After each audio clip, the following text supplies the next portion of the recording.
All right, everyone. It's 4:10. Let's get going. Definitely a great turnout. So welcome. I was bemoaning the fact that everyone is inside on such a lovely, beautiful day. So I will try to make this as quick as possible. We get in a little bit more sunlight at the end of the review. Or you can keep studying managerial accounting if you want to. I'm going to try to get this stuff, like the rest of the review, the mock exam solutions posted by tonight. So you can go ahead and power through that. So what are we doing here? Hopefully you're in the right spot for managerial accounting. How many people have used GPA Factory before? Maybe for finance, okay? Like, yeah, most of the room. For those of you who have not used us before, I'm Chris. This is a little bit of me bragging about myself, but really this is just meant to tell you that you're in good hands. Got a degree in finance, went and got my MBA at the University of Chicago before I got into consulting for a few years. And then me and the guy in the back that was checking you in, we both decided to start GPA Factory. So he does a lot of statistics, economics, upper level math classes as well. So if you have any need for tutoring in those classes, you can let us know. But yeah, I've been tutoring accounting, finance, and econ courses very, very long time. That was my full-time job before I went to business school. So I've been doing this for quite a while. Know this stuff very, very well. So this review session is going to be a crash course of everything that we need to know for exam one. Hopefully everyone knows that our exam is coming up this week. So Wednesday, make sure you know that. So we are going to get through as much of that content as we can in person today, but there will be some stuff. I can't cover an entire month's worth of material in just 2 hours, unfortunately. Not a miracle worker, but this is going to be tons and tons of stuff that we are going to cover very, very quickly. Okay. If you need to stop me, ask a question, feel free to do that. Sometimes I will say, hey, just come up to me at the end of the review. I don't really want to stop the review or halt it for everyone else in the room. It's not me being an asshole, but you can always come up and ask me questions at the end. If I am writing something down, though, you absolutely should write it down as well, because this packet that you have in front of you, this blue, kind of Bible for managerial accounting, should help you over the next few days significantly. Okay, this is going to be where you're going to study all of your material, along with your notes, along with practice questions. That's really what your life should be in terms of managerial accounting for the next few days. So if I'm writing something down, you absolutely should be as well. Now, the format of the exam, a little bit different than what it is in the fall. If you have some friends that took it in the fall, it was only multiple choice. I would say that the multiple choice were a little bit harder in the fall. This class in general is, a little bit trickier come exam time in the fall. So that's a little bit of a benefit, but we do have free response questions. This could vary between a couple or as many as about 5. So that really has some variability in terms of what we're likely to see. I kind of took the higher end when I wrote my mock exam for both of those numbers. So I wrote 25 multiple choice questions, and I have 4 free response questions that all have a lot of multiple parts in it. So lots of coverage in terms of the material that I have included in my mock exam. And then if I had to, guess, I was kind of tallying this up before the review, but I'm going to guess about 50 to 60% is going to be math. And I would say about 40 to 50% is going to be conceptual questions, just definition, conceptual stuff about break-even changes or about CVP or, just definition stuff from some of those early chapters. And you have 2 hours to take the exam. Now, what to do at the end of the review session? Okay, go and take a nap or something, probably, because your brain's going to be a little bit fried after sitting around listening to me talk for 2 hours. But you can use this packet as a reference and watch the other reviews videos that I have online. So the membership that we have at GPA Factory is usually $50 a month, but for a lot of the people in the room, you just got this review session. So you just wanted to come, crash course stuff for a couple of hours, totally fine. There's literally a full-length practice exam. There's a key in there for the practice exam as well. So I think that that's, totally worth it. Literally, some people could just get the practice exam and say, this is totally fine for me. I'm good with that. But we want everyone to know that the membership is available if you use this code UPGRADE. It's $20 for your first month. Really great deal. That's where you can find it, gpafactory.com/ACC312. So accounting 312 there.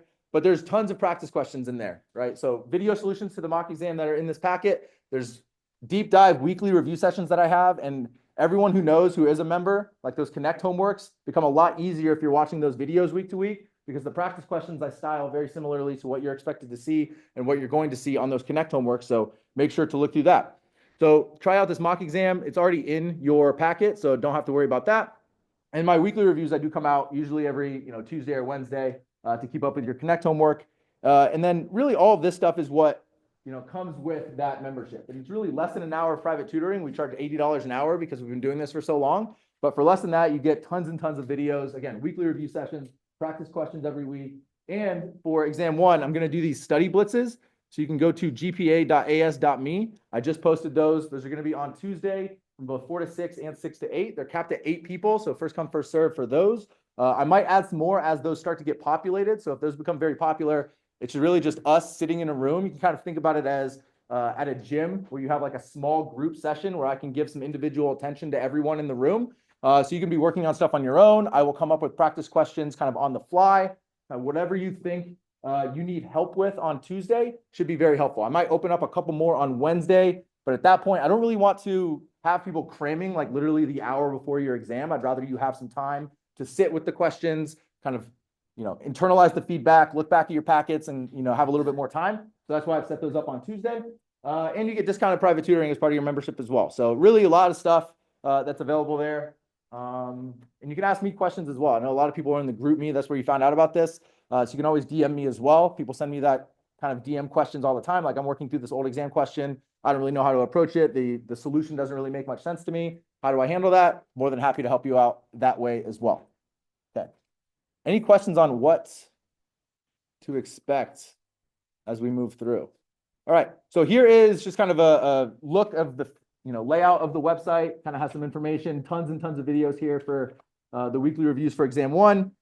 Interface kind of looks like this. You can obviously full screen stuff. This is 2025 after all, so it's not like you have to watch it in that kind of disorganized sort of way. So you can always full screen that stuff. But all right. Any other questions before we get into the review? Well, let's get into it. So what is managerial accounting? I basically have this as the first page for all of the reviews that I give for exam 1s is, what the hell is the class that we're dealing with right now? And so it is important because it is the language of business. Accounting in general is. But we do have a different focus when we're talking about managerial accounting. So financial accounting, that's mostly information that we have to prepare for external parties. When we say parties, it's not like the good kind of parties. Parties in being like just external entities. So this is going to be stuff like the government, suppliers, investors, creditors, or just really other companies that want to get a feel for how our company is doing. And we might want to get a feel for how other companies are doing as well. But that is financial accounting information. We talked about that in Accounting 311. That was preparing our financial statements. There's very specific rules for how those have to be created. And then that is displayed. We have this nice 10K that we package all together and then display that for external parties. Now, managerial accounting, that's the focus of this class. And this is going to be, how do we use information for internal parties? So when we say internal parties, we're really just talking about managers, maybe the CEO.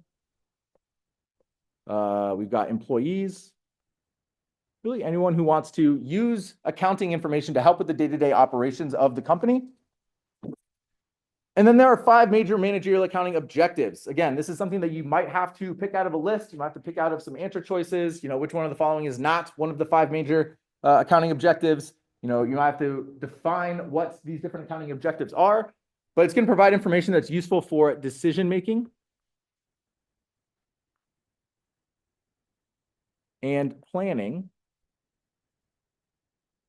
So decision-making and planning. Decision-making is one of the chapters in this exam. Planning, a little bit more of like budgeting. So we'll talk about that in the future.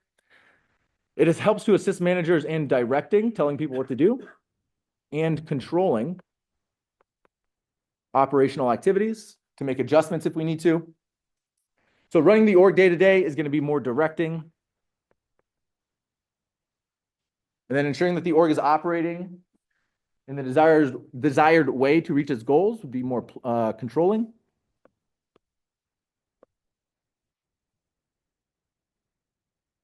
And we want to motivate managers toward the organization's goals. So again, we've got these labeled out 1, 2, 3, 4, and 5. We are then, as we move through the class, we're going to talk about how we measure performance of activities, performance of different product lines, departments, managers, and then how we assess our competitiveness in the broader landscape relative to other companies and things like that. And it's really relevant for all types of jobs in business. So not really too crazy. A lot of this intro stuff, I just want to kind of blow through because you might get one question on this very, very early stuff, but want to get into the bulk of the review. And then here's just a chart that breaks down the key differences between managerial and financial that you're expected to know. This is something that you can read over on your own. This is not going to be nap time, but I did want to have it for complete and exhaustiveness' sake there, so you can have that. And then here's just a sample org chart. Kind of everything starts with this board of directors at the top. Then they delegate the overall decision-making responsibilities to our CEO. That might have some people under them. And then you've got under the CFO, you've got the controller, the treasurer, and the internal auditor. And then under our division managers, we might have functional managers and division controller. So again, these are just kind of mapped out for us as well, just more of a reference page than anything. But now we get into the actual bulk of managerial accounting. And we're going to talk about the type of companies that we can use managerial accounting information for. And really the answer is most of them. So we've got service companies. The product is intangible or consumed immediately. So that's going to be more like what you all are doing and experiencing right now. So some examples might be GPA Factory or a legal firm or accounting. So even though you have a packet in front of you, this is more of an intangible service that I'm providing by giving a review session and imparting knowledge about managerial accounting. Merchandising companies. This is where we start to sell actual tangible goods. And this is primarily the focus is these two types of companies, merchandising and manufacturing companies. There's actual physical goods that we are selling. And then most of the time we are talking about, especially early on in managerial accounting, we are talking about manufacturing companies because we get some raw materials, we start to work on them, then we finish those goods, and then they can go over into our income statement when they're sold. That's going to be the general flow of the costs, and we're going to talk about that, how we organize that information. But when we're talking about merchandising companies, we're just buying the finished goods. We're purchasing them from wholesalers in ready-to-sell form, and this would be something like Walmart. So like Pepsi sells their ready-made, ready-to-sell products to Walmart, and then Walmart sells them on the shelves. But then you've got manufacturing companies. They actually produce the goods from start to finish. They might sell goods directly to end consumers, or they might sell to merchandisers.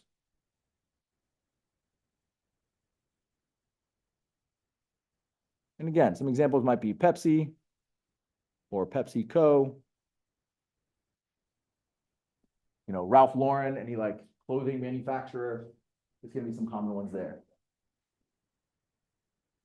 So this is going to be the most common type, especially when we get into the inventory T accounts. It's just a little bit more involved. Okay. When we start to talk about, especially for exam 2, this idea of job costing, this is going to be a lot more T accounts. And it's going to be a lot more complex that we're going to get into as we start to talk about, the different inventory flow of costs. So we are primarily dealing with manufacturing companies in this class. And then that brings us to this idea of direct versus indirect costs.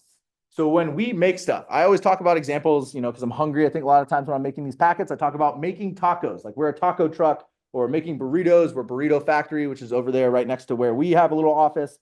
But we're making tacos, and there's going to be some costs that are directly associated with each one of those tacos. So it's going to be the tortilla, the cheese, the meat, the lettuce, the tomato, all of that stuff can be directly associated, or you can see that it's going to be traced directly to each one of those tacos. But then indirect costs apply across maybe all of the tacos that we make in a particular day. And then we have to allocate those costs. That's going to be things like manufacturing overhead, included in that, indirect materials, indirect manufacturing overhead, indirect labor, stuff like that. Okay, and then here are the major kinds of costs. This is going to be one way that we can take our pool of costs and categorize them. There's going to be a couple of different broad themes that we're going to talk about in managerial accounting. One of them is taking our entire pool of costs and categorizing them as product costs that are going to hit inventory versus period costs that are just going to hit our income statement as operating expenses every period. Just the total is going to come out.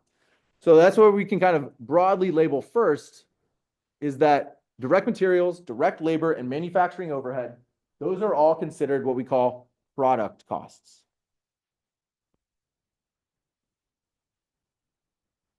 We will talk about that a lot more on the coming pages, but this is such a core idea that I want to make sure that everyone has this down.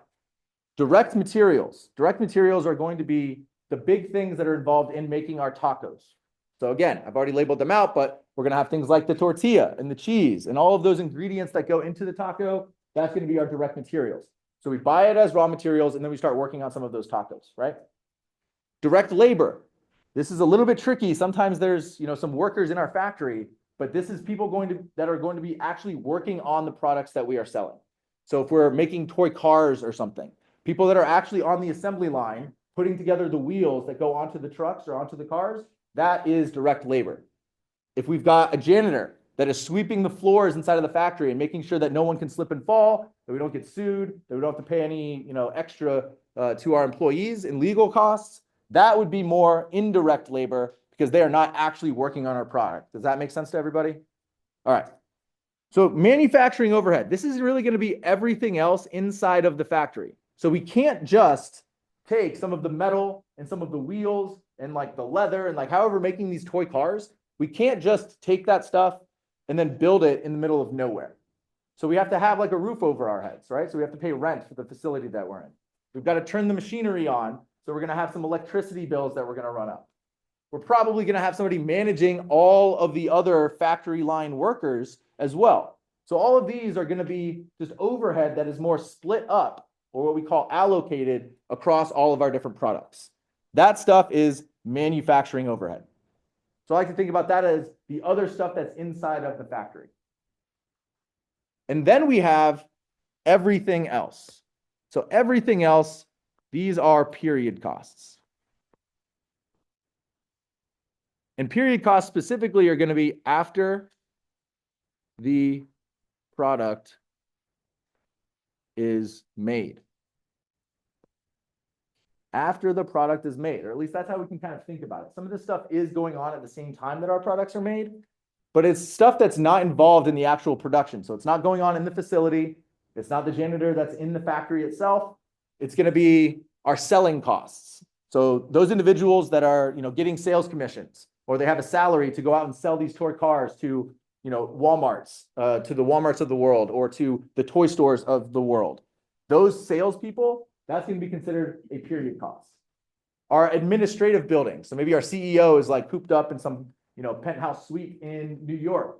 So the CEO's salary, that kind of applies to not making the product, but helping to sell it, helping to run the general admin. That's going to be a period cost. Marketing expenses.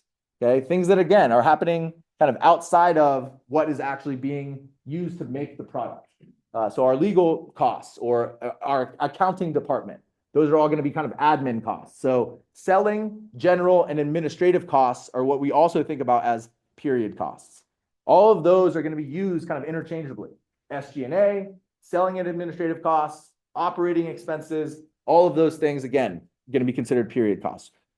So what we're doing is we're taking our entire pool of costs and we're categorizing them as product versus period. And it's very important because product costs get tied up in inventory and do not become cost of goods sold expense until what happens? The products are sold. Okay?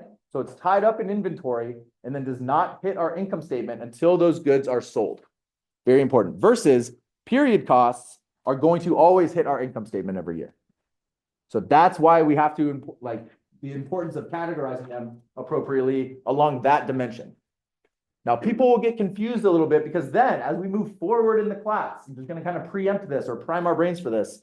We then take the same total pool of costs and we've got to categorize them as variable or fixed. And it's not an exact one-to-one relationship. A lot of times people will like to say, oh, product costs, those are variable, and fixed costs, those are period costs. That is not the right way to think about that because we could split them. There's going to be some product costs that are variable and fixed. There's going to be some period costs that are variable and fixed, okay? And we will talk about that as we move through. Again, just kind of priming our brains. Okay, so yeah, I had this pot brownies example, but I decided to wing it. I was more hungry for tacos. So let's talk about product costs versus period costs.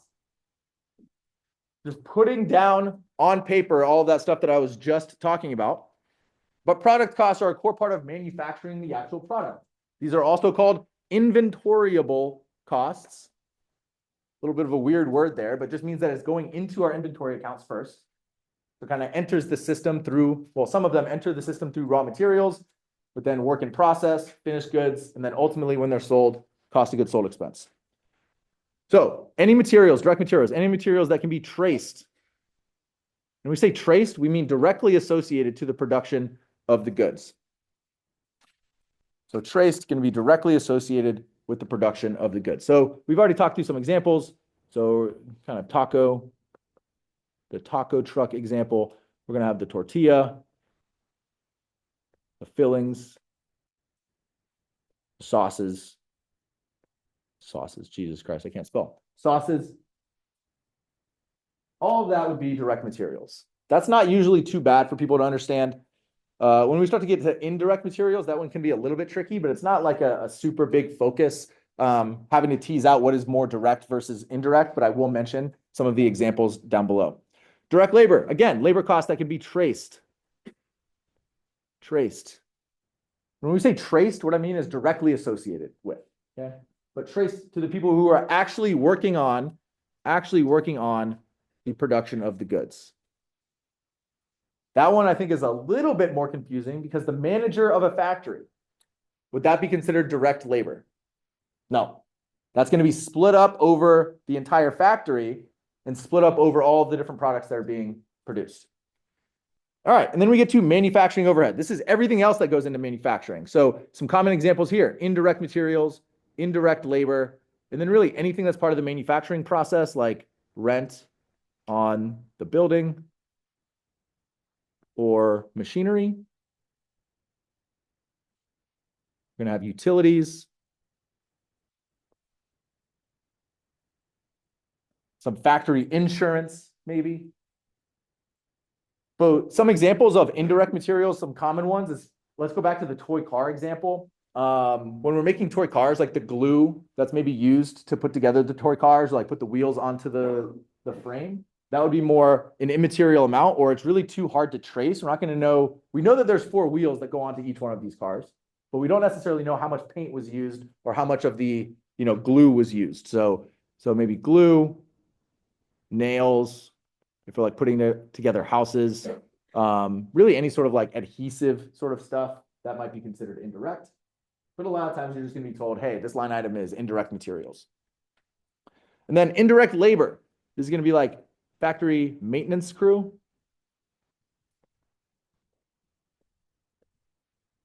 So maintenance crew or the factory manager. Those are going to be 2 of the most common ones that we talk about.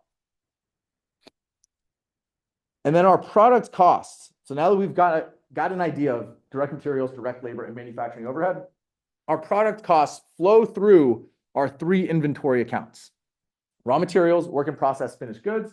And I have an entire page where we're going to go starting on the left, and they're going to flow to the right. It's definitely a little bit better for the visual learners in the room. A lot of the professors will, give out equations that can be used to calculate some of these different pieces. I definitely tend to write out my T accounts. You don't need to know a bunch of accounting 311 for this, but just helps to visually understand where the costs are flowing from and to. And then it just helps me to point out stuff a little bit better than just having the equations. If you really love the equations and that works for you, I'm not trying to, kink shame or whatever, but you can do whatever you need to be able to get that stuff from the left to the right. So product cost, only reported as cost of goods sold expense when the product is sold. And then some sneaky, just definition-based stuff, some sneaky vocab associated with manufacturing costs are, we've got prime costs and conversion costs. I've seen this pop up, especially as some free response questions. And again, just being able to categorize stuff appropriately. Prime costs are priming up and getting this stuff ready to be made. But we can't do this out in the middle of nowhere. Prime costs are just going to be our direct materials and direct labor. So they're the prime costs or the main costs associated. And then we sprinkle on a little bit of manufacturing overhead from there. Now, conversion costs. Notice that direct labor is also part of that. But conversion costs come from this idea that we've got raw materials that's just sitting over in the middle of nowhere, right? It's just a pile of, raw stuff that we got, metal, wheels, again, just raw materials. And then when we start to convert that into a finished good, we need to add people, right? And we need to add some of that manufacturing overhead, like the machinery, the rent, all of that other stuff. We need to start to add that to convert it into a finished good. So we've got conversion costs, our direct labor, and manufacturing overhead. Okay, then we've got period costs. These are also known as non-inventoriable, non-manufacturing costs, sometimes just called operating expenses. So you'll see selling and administrative expenses, or SG&A is another one, selling general and administrative. It's really basically anything outside of the factory building. So admin building rent or sales commission.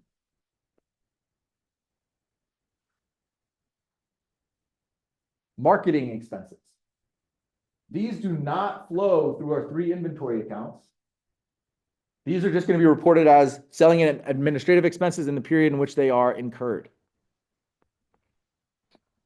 So those live outside of that inventory T account system. All right, let's do a couple of practice questions. I'm going to give everyone a couple of minutes for these 3. Shouldn't really be too bad, but a couple of minutes for these 3, and then we are going to get into the other type of categorization of our costs, which is variable versus fixed. And then I promise we are going to get to our inventory T accounts. That's in a few pages, just making sure that we're getting down the basics. How do we categorize? How do we group different costs?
Okay, if you're still working, feel free to keep going. This first one, slightly tricky. Just gotta kind of think about it in like a real world sense, but the electricity that the plant needs to run the manufacturing process. Before we even start reading these answer choices, what do we think that the electricity or the utilities are going to be categorized as? Yeah, so broadly, manufacturing overhead, absolutely. So it's not direct materials. Okay, we're not, actually putting that into the production of our toy cars. It's not direct labor. I feel like that one's pretty straightforward. But then people will see indirect materials and they really want to badly touch this electricity somehow. And they want to say that that is a material that we can actually physically touch, but then you might die. So I would not suggest touching electricity or any of our utilities or huffing the gas that's used for the production of our stuff. So it's really just going to be general manufacturing overhead that's going to be split up over kind of all of our different product costs. So a little bit tricky, but none of the above. Because it's not indirect materials, it's not indirect labor. This is just general manufacturing overhead. All right, and then these are really styled after, similar to old exam questions. Some of them are going to be relatively straightforward, okay? I'm going to get through, especially with my mock exam, I have tons of difficult practice questions in there to really challenge you. Okay, I'm going to start to use right now to mention that people who have taken me for accounting 311 kind of see that that's how I write my exams. Fin 357, again, I write them to be relatively challenging. Same thing here. I'm going to write them to really test your knowledge across a lot of different styles of questions. So don't beat yourself up if you don't get it wrong or don't get everything exactly right, but just make sure that you are watching the video solutions for all that stuff as well. Putting in a lot of effort into writing those. So, hopefully it pays off. Okay. Which of the following would not be considered a product cost? So really product costs, we should go in knowing that our product costs are direct materials, direct labor, and manufacturing overhead. Those are product costs. So not a product cost. Salary of the production manager who quality controls the direct laborers. Yes, that's indirect. So I'll just write a little check mark. We're looking for the one with the X. Shipping cost to deliver products to customers. So a little bit tricky, but shipping cost, that's after the product has been made. So it's actually part of selling costs. Product has already been produced. We're just packaging it up. We're putting it into a box and we're selling it when we're, shipping it off. So this is actually going to be a period cost. So we could stop here, but I just want to make sure that we're talking through the other ones. Cost of lumber to produce furniture, pretty straightforward. That's going to be direct materials. And then utilities cost for ensuring the factory maintains operations on the weekends. That is going to be manufacturing overhead. So we've got answer choice B, not a product cost. And then the last one, again, just pick out of a list, which of the following is not one of the 5 major primary objectives of managerial accounting. So third-party reporting standards, that's going to be more accounting 311. We've got here, the answer is B. Questions on any of those before we get into variable and fixed costs? Okay, yep.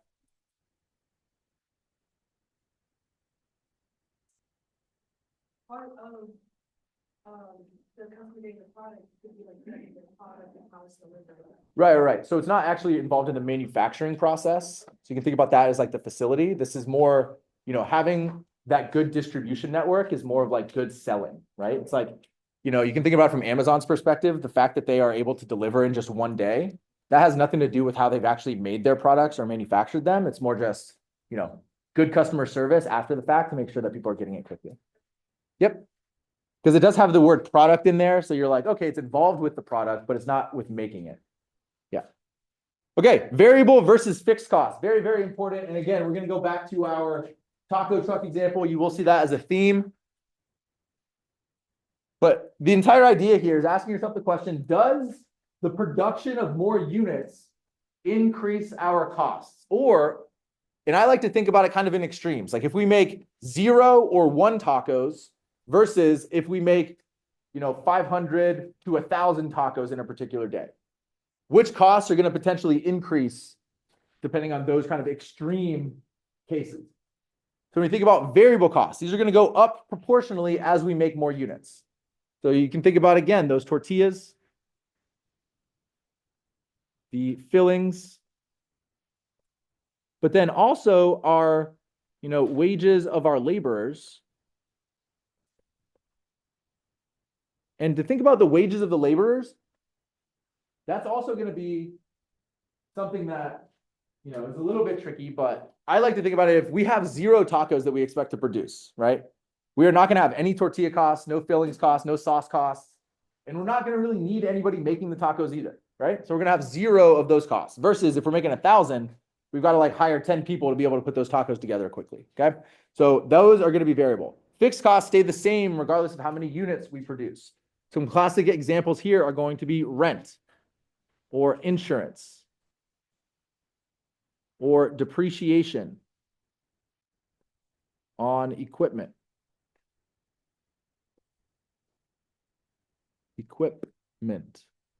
Or maybe some manager salaries. Again, just some common ones there. And these are going to stay the same. Whether we make 0 tacos, it's like, unfortunately, we still have to pay our manager because they're on a salary. They've signed a contract for, just a set dollar amount that they earn. We still have our depreciation on our factory equipment. We've still got insurance to stay viable. We still have to pay our rent or we get kicked out. And then mixed costs are going to have a little bit of a variable and a fixed component. Questions are going to be very obvious of which one is which, but mixed costs are going to have this variable and a fixed component. So you could think about utilities sometimes as a mixed cost, but I would say that most of the time, let's think about this more of like your car or your phone bill. Sometimes you have a fixed cost to turn it on each month, and then variable cost might be based on usage. I know that most people are going to have, unlimited plans, so it doesn't quite apply, but, you're going to have based on usage, running up your data all the way. Some people pay by data. That would be more of a mixed cost. Okay, average cost per unit. We would just take our total cost and we're going to divide by total units. There are some good math examples that kind of tweak and, we have to think about it from a couple of different perspectives. So we'll talk about that. But it's also all about as we produce more units or as activity level increases, as volume increases, what happens to certain items. So let's talk about as we produce more units, what happens to each one of these? Total variable costs. As we produce more units, what happens to our amount of tortillas or the cost of our tortillas and fillings and sauces? Yeah, it's going to go up. So total variable costs increase. Total fixed costs, those are going to stay the same. And then total costs. We're going to be able to see this visually as well. So I promise this is not just going to be us circling words. We do have to know how to look at this from graphical perspectives as well. But total costs, those are going to increase. Total costs are really just going to be variable plus fixed. Now, variable cost per unit. For making one of our tacos in this class, okay, I want everyone to almost dumb yourself down a little bit. You could say, well, doesn't it depend on like whether we're making a taco or a burrito or like an extra large taco or yes, absolutely. Those things are real world scenario kind of considerations, but we're talking about a very simple company where each one of our products is exactly the same, right? So if we've got one taco, it's going to have one tortilla. It's going to have a little bit of meat. It's going to have some cheese, some lettuce, some tomatoes, some extra vegetables. You know, maybe it'll have beans instead of meat or something if you're vegetarian, but it's going to be the same amount of stuff that goes into each one of those, right? And then the same amount of time for your labor wages to go into making that as well. So your variable cost per unit stays the same. And then fixed cost per unit, for whatever reason, people just see fixed cost, their brain turns off and they're like, oh, stays the same because it's a fixed cost. Like, why would it not? But fixed cost per unit, again, think in extremes. If we have $10,000 of rent and we make one taco, fixed cost per unit, $10,000. If we make 10,000 tacos though, our fixed costs have remained the same, but we're taking that 10,000, we're splitting it out over 10,000 tacos. So it's just $1 per taco. So we have that this decreases as we make more units. We are spreading out our costs that stay the same, right? Our numerator stays the same. We're just spreading it out over more units if we make more. We're able to spread that out over more. And then the total average cost per unit is also going to decrease because of that same reason. Variable cost per unit stays the same, but then fixed cost per unit decreases. Okay, I've got some graphs on here. Definitely, you know, this trips people up sometimes. So I just want to make sure that we kind of know we're going to kick it all the way back to like 8th grade. We're talking algebra 1, graphing a line. But variable costs, if we make 0 tacos, what are our variable costs? 0. So we start all the way down here in terms of our total variable costs at making 0 or an activity level of 0. And then that's going to go up and to the right. So total variable costs increase and the per unit is exactly the same. So the slope of this line, the rise over run, the slope is the variable cost per unit. Now, fixed costs is going to be like our rent, our factory manager, depreciation, any insurance costs, bless you. That's going to be our total fixed costs are going to remain the same.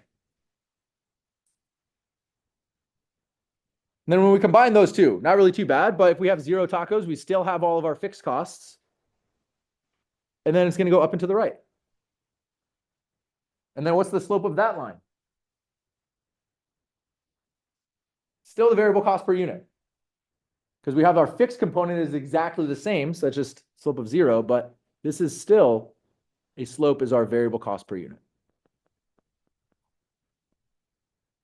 Okay, something that tripped people up in the fall a little bit. Again, no guarantee that we're going to have the exact same questions or anything, but just wanted to make sure that we are emphasizing this as well, that the costs per unit for variable costs, as the activity level increases, what happens to our variable costs per unit?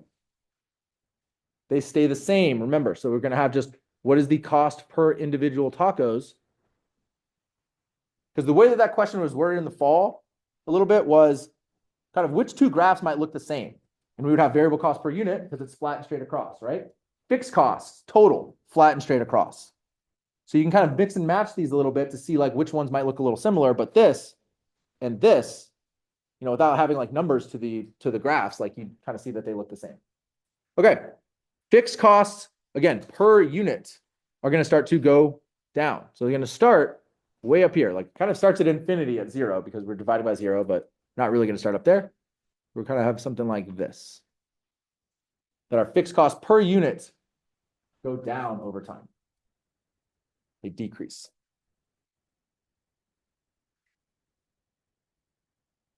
And then this starts to get very important when we start talking about cost behavior, but I'm just going to get ahead of it right now because talking about the graphs, talking about the lines, all of that stuff, we've got when we graph total costs, it's really just going to be y equals mx plus b. Y equals mx plus b, where we've got that our m is our variable cost per unit. Our b is our total fixed costs. And then we can think about what our x and y represent. So y is always the total costs. Y is always the total costs in that equation. Another kind of just word association game that we have to play is that this is the dependent variable because it depends on what our activity level is. We sell fewer or more, produce and sell fewer or more units. So X is always the volume or activity level, usually number of units. And this is the independent variable.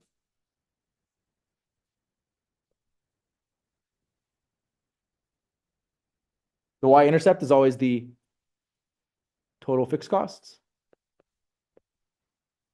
And the slope is always the variable cost, specifically per unit. And we will come back to that, but I just wanted to make sure that we mapped all of that out now. So we will come back to that as we move forward. Okay, one extra page here. Just in the real world, we might have fixed costs. And again, this is just, people are smart. Everyone in the room is very smart. So you might say, oh, well, if we make 30,000 tacos, wouldn't our fixed costs have to go up? Wouldn't we need like another taco truck? Wouldn't we need like another manager? And like my answer is yes, absolutely. There's only so much that one taco truck can actually churn out. And so what we actually see is that fixed costs are going to be fixed until they reach a certain activity level. And then we're just going to have to double how much our fixed costs are. We just got to have a whole other taco truck. Okay, we have to have a whole other, set of insurance for that second taco truck. So we're going to generally say that fixed costs are step like this. But again, in a lot of scenarios, what we say within our relevant range, we're going to say that fixed costs remain constant. Fixed costs are the same. And that's just us kind of dumbing ourselves down or giving an assumption so that we can actually do the math that's associated with the question at hand. So not all fixed costs are fixed forever. They're going to be fixed over what we call the relevant range of activity. Also over that relevant range. And again, we're just creating this like simplified world where all of our products are uniform. So we've got this very simple fixed cost stay exactly the same. Our variable cost per unit is going to be constant within that relevant range as well. And again, it's just an assumption to make us able to do the math for these types of questions. Does that make sense to everybody? Cool. So we've got step fixed costs. That is up here. Not going to draw it again. Step variable costs, pretty much exactly the same because there isn't this nice, neat, smooth line. Step variable costs, you can kind of think about it as our taco truck example, that if we've got, a slew of taco trucks, then maybe from like 0 to 10 tacos per hour, we just need one person working. But then from like 11 to 20, we might need a second person working. So there really is this like little mini step up that we do. It's more of just like a conceptual thing to know. So you'd see like kind of it jaggeds. But again, we're kind of oversimplifying that for variable costs. We just see this nice, neat, smooth path. But again, the dollar amount per activity level step variable cost looks something like that. And then mixed costs, again, semi-variable, there's a fixed component and then there's a variable component. Again, thinking about your dollar sign here. And then curvilinear just means that it's not really exactly a straight line, but we might have costs, again, that look something like this, but then we really might want to only make sure that we're looking at this relevant range, which gives us a linear relationship for our costs. Okay, questions there? We are getting through this stuff. We're making great time. Any questions? All right, so let's now let's revisit this idea of our 3 inventory accounts for manufacturing companies. But all of that precursor stuff, product cost versus period cost, variable cost versus fixed costs. This comes up throughout the entire rest of exam 1. We're going to start to put a lot of that stuff into practice now. We've got our 3 inventory accounts what's the first one? Yeah, raw materials. Then we've got work in process. If you kind of think about it as work in progress, that's kind of fine. It's wrong, but it's kind of fine. Work in process is WIP. You'll hear people say that. It's like, oh, these are WIP, right? It's a work in process. And then finished goods. And these costs are going to go generally to the left. This is generally how costs are going to flow. But we might have beginning balances for all of these. Are these going to have normal debit or credit balances? The beginning balances for these asset inventory accounts. Yep, normal debit balance, normal debit on the left side. So we'd have a beginning balance potentially for each one of these.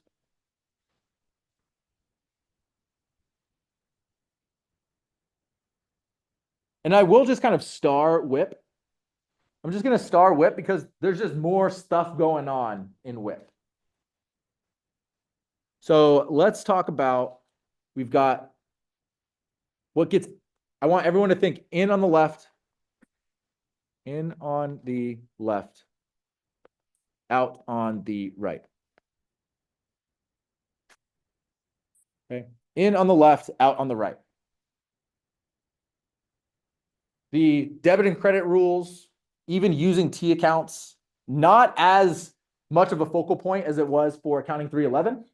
Okay, but I just want everyone to know how these costs are flowing left to right, that we're going to put costs in on the left. So when we purchase raw materials purchases go in on the left of raw materials. And then we have direct materials go out on the right and in on the left of work in process. So again, out on the right, in on the left, these costs start to flow through to the left, or flow through from the left to the right. The other thing that gets added, all of our product costs get added to WIP on the left side. Okay, that's where they're all entering that system. So we've got WIP, we've got in on the left, direct materials, in on the left, direct labor, in on the left, manufacturing overhead.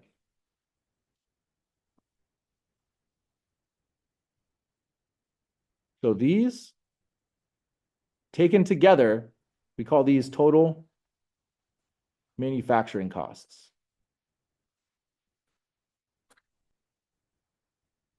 Okay, total manufacturing costs. Now we're just starting to get to how we have to label some of this stuff as we're moving from left to right.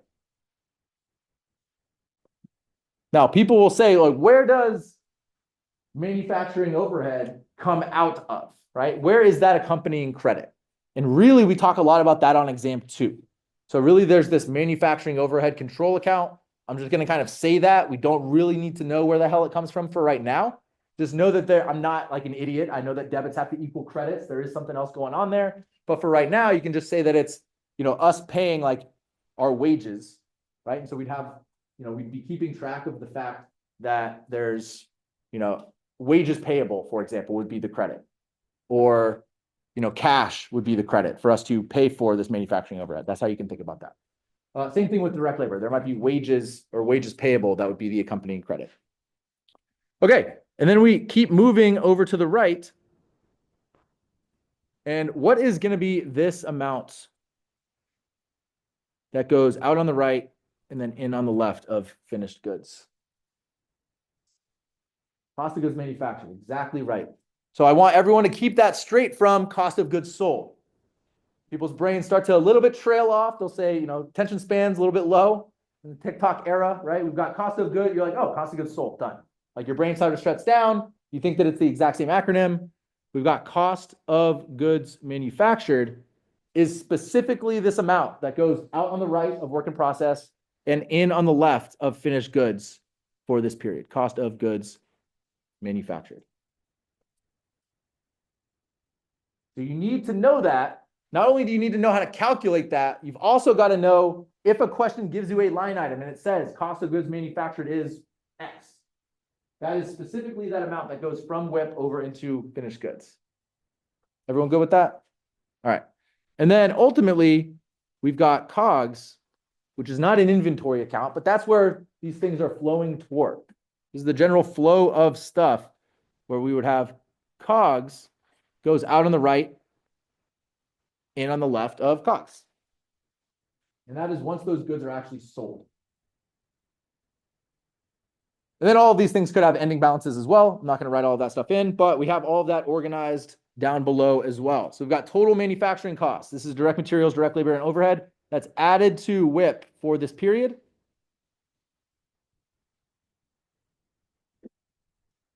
So it's the sum of the direct materials that's issued to WIP plus the direct labor costs incurred plus the manufacturing overhead that's added to WIP. All of those total manufacturing costs. Okay, cost of goods manufactured, the value of goods that were completed or finished this period. Cost of goods that have been completely manufactured. Again, thinking about our toy card, we're kind of working on it. People are like putting some last minute touching screws on it, or like whatever. They're doing their last crank and they're like, okay, it's done. I'm like, okay, this thing, we're gonna put it on the shelf. Now it's on the shelf ready to be sold. That's how I think about this in my mind. It's over into finished goods. So this is what moves from WIP over into finished goods this period. And then cost of goods sold expense. These are the ones that were actually sold this period, or what moved from finished goods to COGS this period.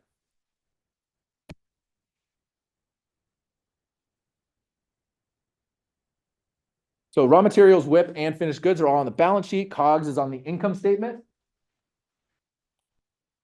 So any like freight, this isn't really all that important, but any freight in, if we have to pay some shipping to get our raw materials to us, that would also be included in raw materials. Some import duties or tariffs, a little bit more relevant now, I suppose. And then shipping and delivery costs to get finished goods to customers do not go into any inventory account and are considered period costs. This is a question that goes back to what you asked. Shipping and delivery costs to get finished goods, like they are already finished, but then now they are getting shipped to customers. Those are considered period costs. All right, so this is the general format that we're going to get comfortable with. If you really love equations, you are just, the nerdiest human alive. You're, more nerdy than my co-founder in the back. It's a lot. You've got these equations that are here for you as well that you can look through. Again, if this is the way that you practice and you really want that, then great. But I am going to I'm going to choose to use the T account structure because it helps us to organize our thoughts. It helps us to slow down a little bit, and we can kind of visually see where these costs are going from and to, okay? So that's going to be my general kind of strategy, but let's talk about this one. So we're going to use this information for the next 4 questions. I'm actually going to give everyone like 3 minutes to at least set this problem up. Just want you to at least read through it, set the problem up, and then we'll talk about it. But it's throughout November, Aggie's Eat Crayons Company incurred total costs of $100,000 of direct materials, $250,000 of direct labor, $50,000 of overhead, $75,000 in period costs. And the inventory balances, we have these beginning and ending balances. And we need to know what are a bunch of different stuff, a bunch of different items, cost of goods manufactured, cost of goods sold, total prime costs, total conversion costs. So again, just kind of set up your T accounts, and then we'll start to go through this.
Okay, if you want to keep working over it on your own, then feel free, but anytime, like questions are definitely going to stand out to us as being, part of this inventory T account sort of process. So some key words that you might want to think about are if it asks about or gives you cost of goods manufactured. If it starts to mention raw materials, work in process, finished goods. Even if I'm not exactly sure how I'm going to use my T account structure, my first step is to take 15 to 30 seconds and like write it out, just so I'm like organizing my thoughts and getting an idea of what's going on. So here we're going to have from left to right, raw materials, WIP, finished goods. And then I always kind of add cost of goods sold as well, just because it's kind of like the end of the line there. But raw materials, we're given this beginning and ending balance. So we've got 80 and 110. Remember, we do this little line and we've got 110 down there at the bottom. I'm just dropping off all the zeros. So if you want to write out a bunch of zeros, feel free. I'm not going to do that. WIP, we start at 60 and this goes down to 100 or it goes up to 100. And then finished goods goes from 80 up to 90. And then it starts to give us some additional information. So it says that direct materials are 100,000. So when we incur costs for direct materials, well, really these materials requisitions we look at and say are 100,000. Where does that go into this flow? So it's not going to be raw materials purchases. That's going to be in on the left of raw materials. When we say that we've incurred costs of direct materials, that's going to be out on the right. So it's going to be out on the right of 100. You kind of do this in black. So you can kind of see some of these changes, but out on the right of 100 and on the left of WIP. We've got direct labor, 250,000. This adds to or enters the system on the left of WIP. And then 50,000 of manufacturing overhead, again, in on the left of WIP. And the only thing that I've done here is I've just organized the information that's been given to me. 75,000, this does not go into WIP or any of our product costs. This is just going to be considered on our income statement as operating expenses, period costs. So now if it asks for cost of goods manufactured, it is specifically asking what is the amount that goes from here over to here. So we can set that up. And I like to translate what my T account is into an equation. So I'm just going to say that my ending balance of 100,000 equals what did I start with plus what made it go up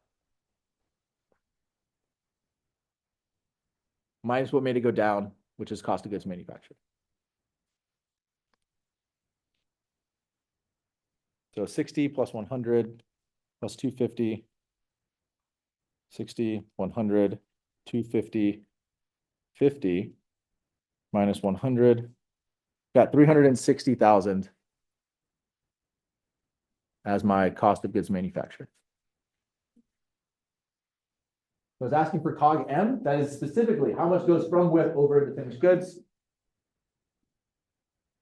So that is my answer for this one is $360,000. And we can keep moving. And again, you might just be asked, what is cost of goods sold? But to get cost of goods sold, you would have to do your cost of goods manufactured first. Okay, you'd have to kind of map out what your T account is. And then now cost of goods sold is how much goes from here to here. So we'd have ending balance is our beginning balance plus what makes it go up minus what makes it go down, which is cost of goods sold.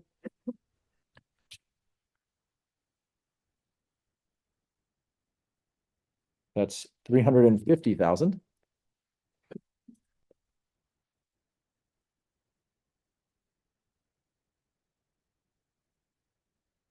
But absolutely get some practice with writing out your T accounts and seeing what happens when we move that stuff from left to right. All right, total prime costs. This is just going to be a definition thing that do not get blindsided by this. Just go into the exam knowing what prime costs are. Prime costs are what plus what? Yeah, DM plus DL, exactly right. So we've got DM plus DL. That's just something like you're either going to know it or you're not. You're going to see that on an exam question. You're going to be like, oh, fuck, what is prime cost? I can't remember. You're going to like guess. Both answer choices for like what you're able to guess are going to be on there. So you're just going to be real sad. So Direct materials plus direct labor, so that's the 100 plus the 250. That's 350,000 as well. And then we've got total conversion costs. Same sort of concept there, but this is direct labor plus our manufacturing overhead. So that'd be the 250 plus, I think 50 is what it was, so 300,000. Okay. So I'll pause there. Any questions? I know we worked through that pretty quickly. And I will admit, this is on the easier side. We are easing into this kind of stuff. So I want to make sure that all of that kind of basic fundamental stuff sits with us. That's why I write practice questions that are then taking those same ideas and making them much more challenging. So there are so often people after an exam are like, I ask them, oh yeah, like how'd it go? And they, say that they did pretty well, but they maybe, wish they could have done better. And I'll ask them like, what practice questions did you do? You have access to 2 full-length practice tests from your professors, right? So 23 and 24, I believe, the last 2, semesters, comparable semesters exams. And you have my full-length practice exam. There is no reason that between now and Wednesday, you can't get through all 3 of those. You absolutely should get through all 3 of them. Look at all of those questions, because if you know what's going on in all 3 of those practice tests, then you should be good to go. Just make sure that you're looking at all 3 of them, because people will tell me like, oh yeah, like I didn't really have time to get to your practice exam. I'm like, I held the exam review 4 days before your exam. Like you absolutely had time. Like stop lying to me. So just make sure that you're giving yourself time to do all 3 of those. Okay, you can do those T accounts or you can do the equations as well if you would like to. But let's talk about kind of ease into this idea, talking more about variable cost versus fixed costs. Again, putting that into practice a little bit more mathematically. But we also have this idea of product and period costs as well. So we've got direct materials, direct labor, variable overhead, then we've got fixed costs, sales costs, and then variable administrative expenses. All of these are given on a per unit basis at 10,000 units. So we're going to determine that this, based on this relevant range of 8,000 to 15,000 units, but all of these per unit cost numbers are based on 10,000 units. Then we say, what is the total amount of product cost to produce 12,000 units? So a couple of different categorizations, and we're going to see where that crossover is that I was describing before. Remember, our categorizations were product cost versus period costs. And then under product costs, we had direct materials, direct labor, and overhead. And then we also had variable costs versus fixed costs. But there's some kind of blended overlap between the 2 of them. And so here we can kind of see that. Direct materials, is that a product cost or a period cost? Product cost. So we're going to just kind of label out stuff as product. You can just write PR is probably what I'll do from here on out. I'll color code it to make it pretty obvious. Direct labor, also product costs. Variable manufacturing overhead, also product cost. Fixed manufacturing overhead, also product cost. But then we've got fixed selling expenses are period costs. Fixed admin expenses, also period costs. Sales commissions, period costs. Variable admin expenses, also period costs. On an actual exam question, much more likely that those would be kind of mixed and matched or mixed up, okay? But then notice that we've also now got these 3 are all fixed costs, but these 3 and these last 2 are variable costs. So there is overlap there. So product costs and period costs can both be variable or fixed, is really the entire idea there. But if we want to figure out, let me ask you this. What happens to variable cost per unit as we produce more units now? We went from 10,000 units up to 12,000. What happens to variable cost per unit? Stays the same. Okay, our variable costs per unit remain the same within our relevant range. What happens to total fixed costs? Stays the same, okay? But we are given fixed costs per unit. So what we need to do right off the bat is all 3 of those fixed cost amounts that we're given, $3, $7, and $10, we have to multiply them by 10,000 units because that's the number that stays the same. What we cannot do is take 3, 7, and 10 and then multiply that by 12,000 because it's not the same per unit cost anymore. So here we would have 3, 3, 7, and 10 that we're each multiplying by 10,000 to figure out what those total fixed costs are. So we've got 30,000, 70,000, and 100,000. Now we should have all of the information that we need to figure out, what our total amount of these different things are. So it says, what is the total amount of product costs to produce 12,000 units? Well, our total amount of product costs, we could say 6 plus 4 plus 125. Those are our variable costs per unit that are going to stay the same. So this is really just variable cost per unit multiplied by how many units we're selling, plus our fixed manufacturing overhead is 30,000.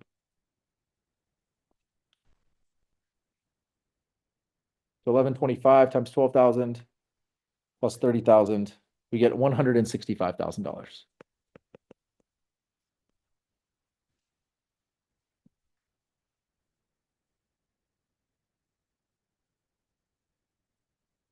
All right, the total amount of period costs to produce 12,000 units. We can basically do the exact same thing. We're going to say 1 plus 2 times the 12,000.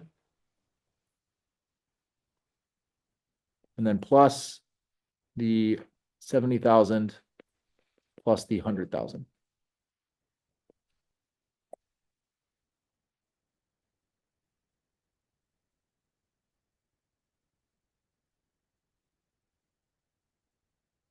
We get 206,000.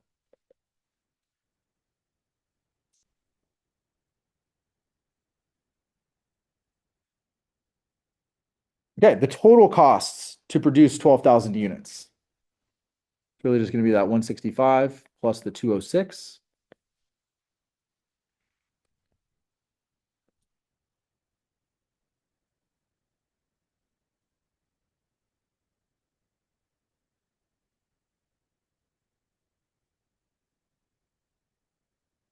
Okay, what is the average manufacturing cost per unit if 12,000 units are produced and sold? Well, our manufacturing costs are our product costs. Those are exactly the same. So we take 165,000 divided by the 12,000 units.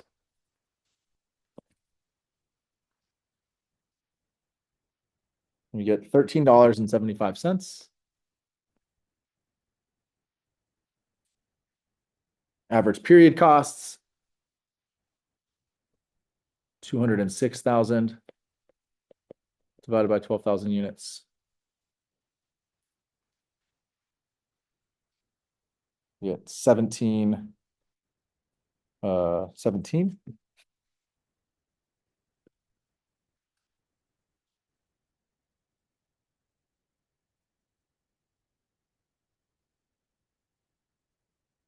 The average total cost per unit, 371 divided by 12,000, 30.92.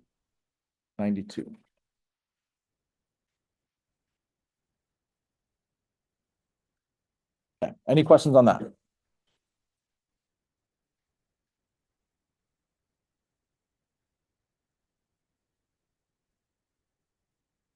Okay.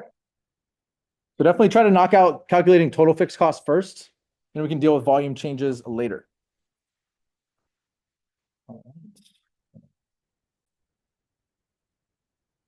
All right, let's talk about our income statement a little bit before we get into the CVP analysis type stuff. And some, cost behavior first and then CVP analysis. But back in financial accounting, what we had was net profit or net income is just revenues minus all of our expenses. Very specifically, gross margin, which could pop back up for us on this exam. Just kind of know that gross margin is our revenues minus only our COGS. Okay, there's like one free response question that I've seen from one of your old exams that kind of puts into play that, because you have to, at the very beginning, use what's given as your gross margin to calculate what your cost of goods sold expense is. So just don't get blindsided by that. But gross margin is revenues minus only our COGS.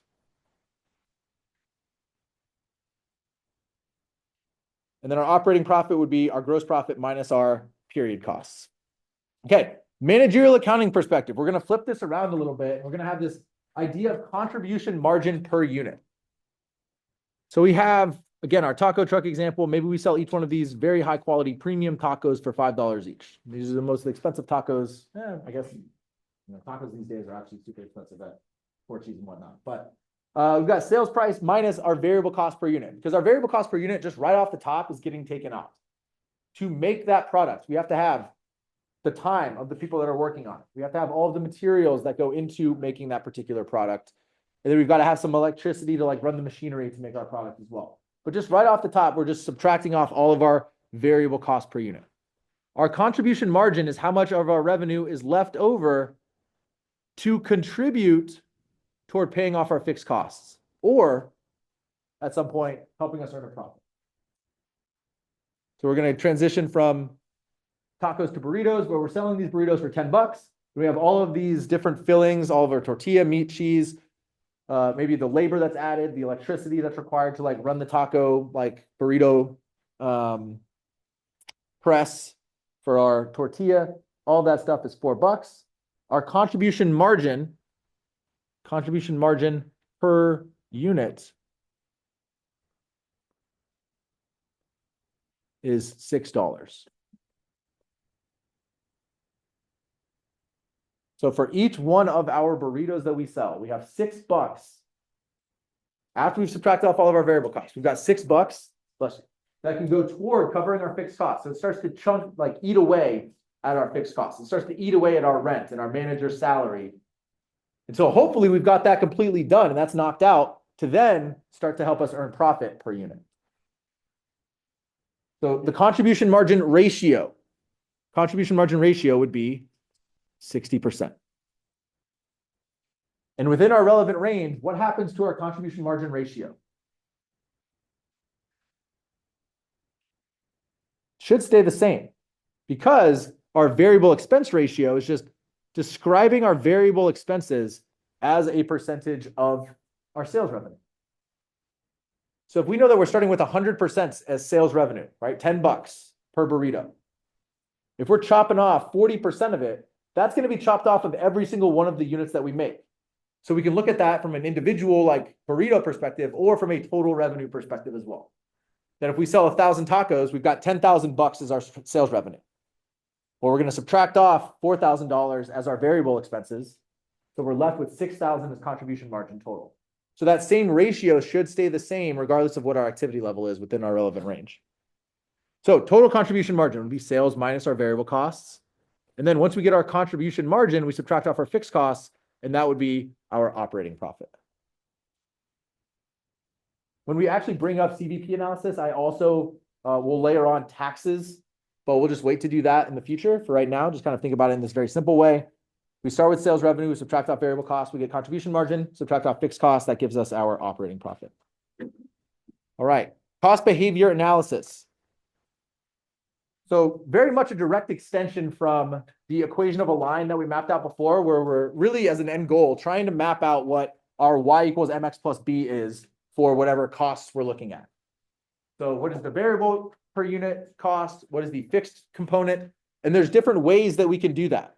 So the kind of 4.5 ways that we have to know how to do this, I'll just say that 3 and 2 here are like subsets of one another. But we've got the visual fit method. This is really us just looking at a scatter plot and just trying to like eye it. And then we go up to the chart and we like draw a line through it. It's like very, rudimentary.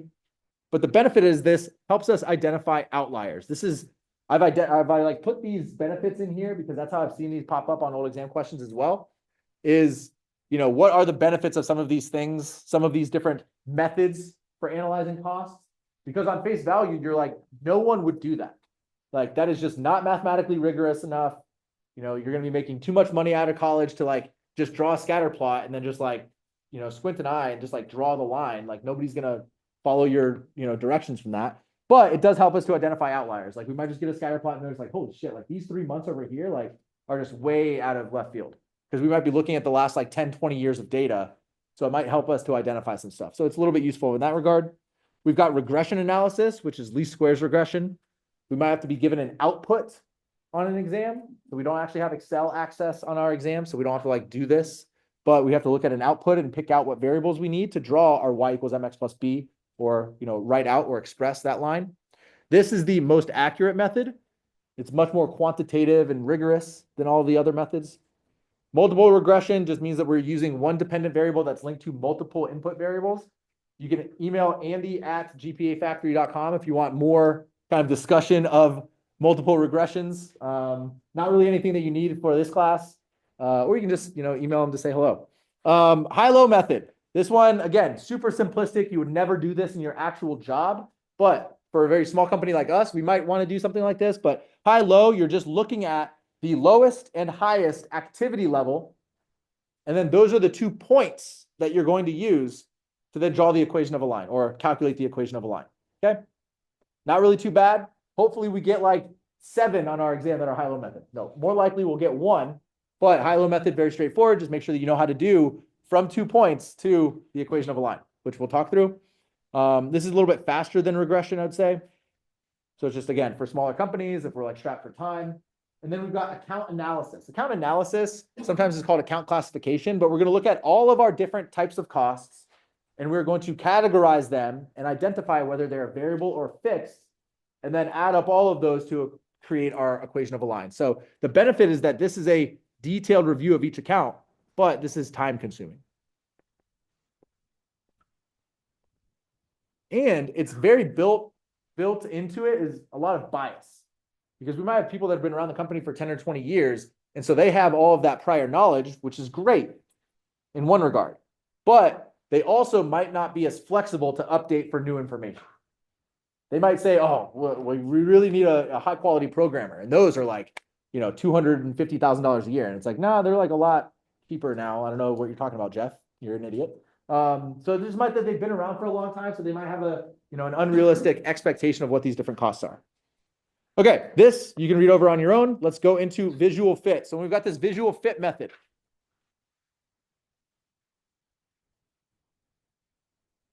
We are looking at past historical data about volume and costs in order to predict future costs. So we're going to try to do this line of best fit, but we are literally just looking at it. And then we would have like multiple people come up to the board and we're like, okay, draw your line. And you're like, okay, well, this line maybe should go like this. Maybe you can identify this as an outlier. Okay. But somebody else might come up and draw a different line. Like their interpretation might be a little bit, the variable cost per unit. The slope of that line might be a little bit different. Where their starting point is for the fixed costs might be a little bit different. So again, it's very subjective. It's not the best in the world, but it does help us identify outliers. So using the line that I drew, what is the amount of fixed costs? Well, that would be $2. More than likely, it's like those are in thousands or something, but be able to identify what your variable costs or what your total fixed costs are there, potentially what are outliers. All right, that's really all that we need to know about visual fit. Not really too rigorous, not really too much going on there. Regression analysis. This is still us trying to identify this line of best fit, but in a more statsy way. Can't really do this on your exam using Excel. This always gives us the same formula, so it's not really as subjective, smallest possibility of errors. And this is the most accurate method, but in this chart, this R square tells us the strength of the relationship.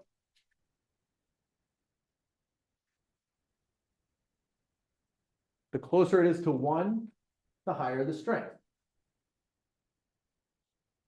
And then really all of this stuff, standard error, t-stat, p-value, those are all things that you can ask my guy Andy about. Don't need to know that for this class. We don't have to introduce any of that stuff. Really, we just need to be able to sift through what we don't need to then identify the coefficients for our intercept, which would be our y-intercept, for our variable x, which is 425, because our intercept are our fixed costs, and then the variable for our x, this is our variable cost per unit. That is the extent of what we've got to be able to kind of identify. And again, you might have this like elaborate, it might even be more elaborate in terms of what the output looks like. But I've kind of given a little bit of a subset of that so you can kind of see that really we just care about for writing out the equation of our line, y equals 425x plus 333,500. Any questions on that? But that is the regression output that here, so we did this regression output. 3,000 units is how much we produced. What are our total costs? Well, we would have total costs equals 425x plus 333, 500. So 425 times the 3,000. Then we add those fixed costs. So pretty straightforward, not too bad. Really, the only difficult part there is knowing like what not to pay attention to, and we're given that regression output.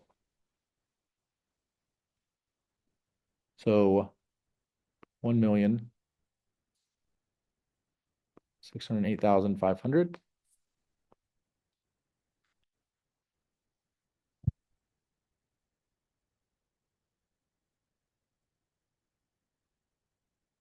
Now, this is a little bit more complicated, but now assume that in addition to the regression output, because you might have to like use that regression output as your baseline, it says there's an additional fixed selling expense of 100,000 that will be incurred that can handle up to 1,800 units produced and sold.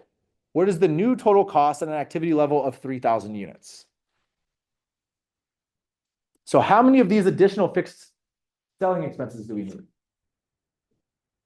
So this is that idea of step cost that we talked about. So again, we're layering on some of these additional pieces of information that we've got our normal equation of y equals 425 x plus 333, 500. But then we also need 2 of the 100,000s. We also need 2 of those 100,000. Does that make sense to everybody? Because we've got 100,000 that handles up to the first 1,800. But then once we're at 1,801, we need that other 100,000. And then now we're good. We're within that 3,000 range. Okay. So we're going to have plus 200,000. Now we've got this new equation. So we can just write out 425 times 3,000 plus 533, 500. 425 times 3,000 plus 533, 500. We get 1,808,500.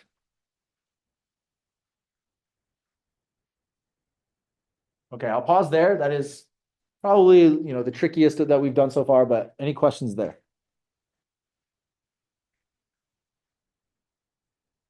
Okay. All right, how many people think I'm going too fast?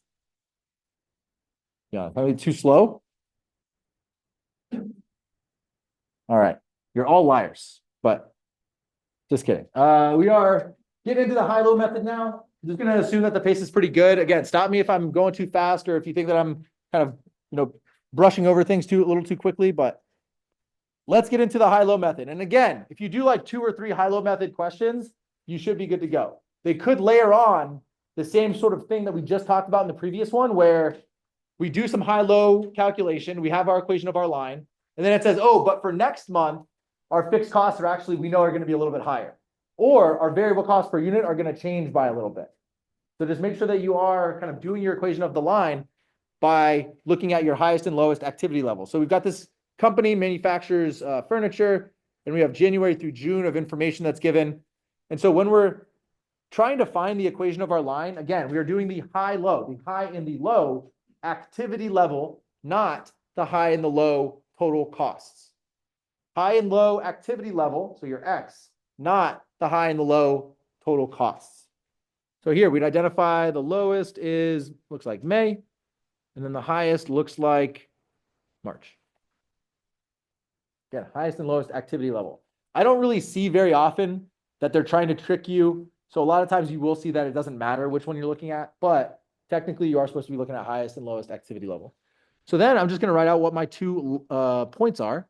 So 3,200, 56,000. Then I've got 1,000, 26,000.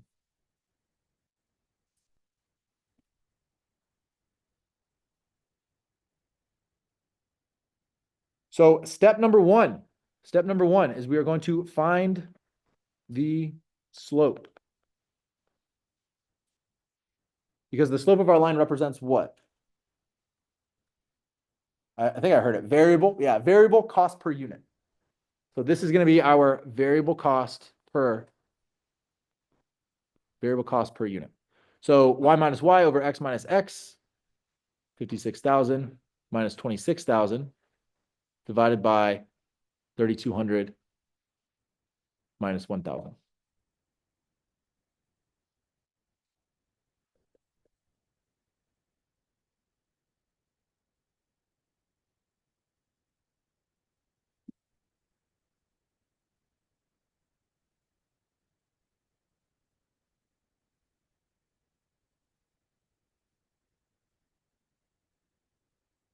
We get 13.64.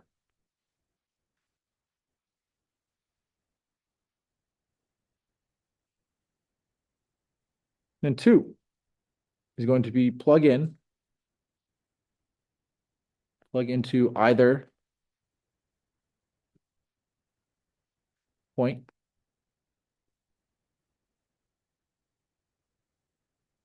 I'll say plug into cost equation.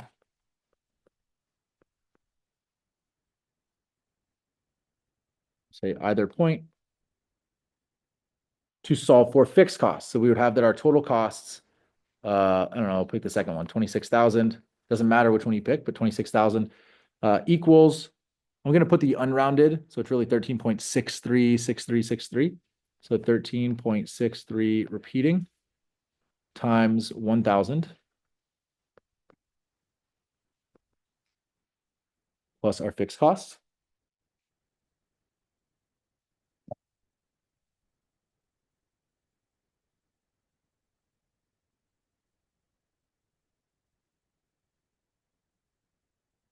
And so 26,000 minus 636,636,633 times 1,000. Okay, and we get 12,363.64. Any questions there? Yep. Like, it would be routed to 13.64. Yeah, that's a good question. So it's like, when should we round and like how much should we round to? The questions are usually either going to work out without the need to round. So I'd say that's probably the most common. But if you do need to round at a certain point, it should tell you. I would recommend don't round until the very end. If the question just is ambiguous and doesn't really tell you, I would just round at the very end. Yeah. How I got what? Yeah. So I plugged in, just using my second point, right? This is my X, this is my Y, right? From this second point. So you're just plugging in either one of your points into your Y equals MX plus B. But this is our Y, this is our X, and then this is the slope that we just solved for, and we don't know what variable or what fixed costs are.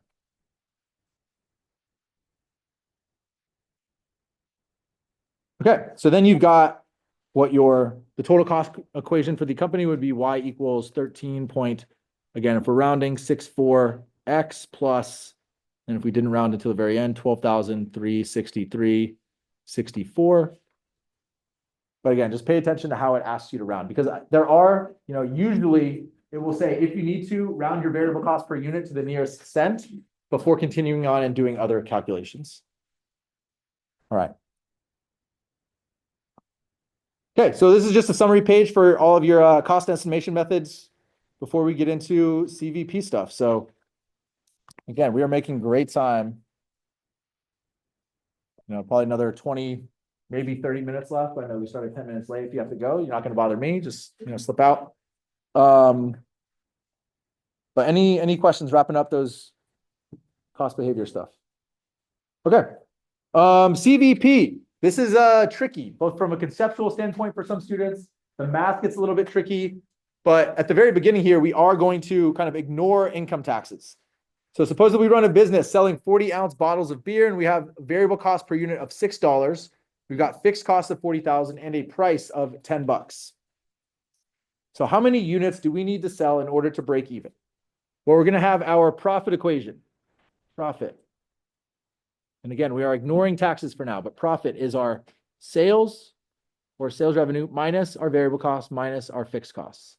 That's how we're thinking about it in managerial accounting. When it says that we want to break even, we want to get profit of what? 0. To break even means that we want profit of 0.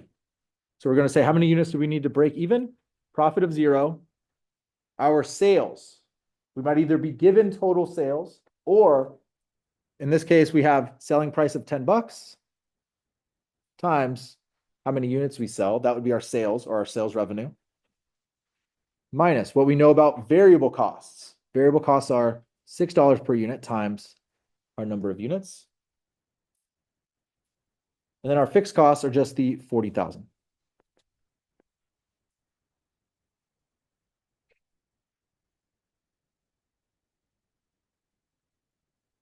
So then I'm going to add the 40,000 to each side. So we've got 40,000 is our fixed costs equals 4x. So that in order to break even, we just need to sell 10,000 units.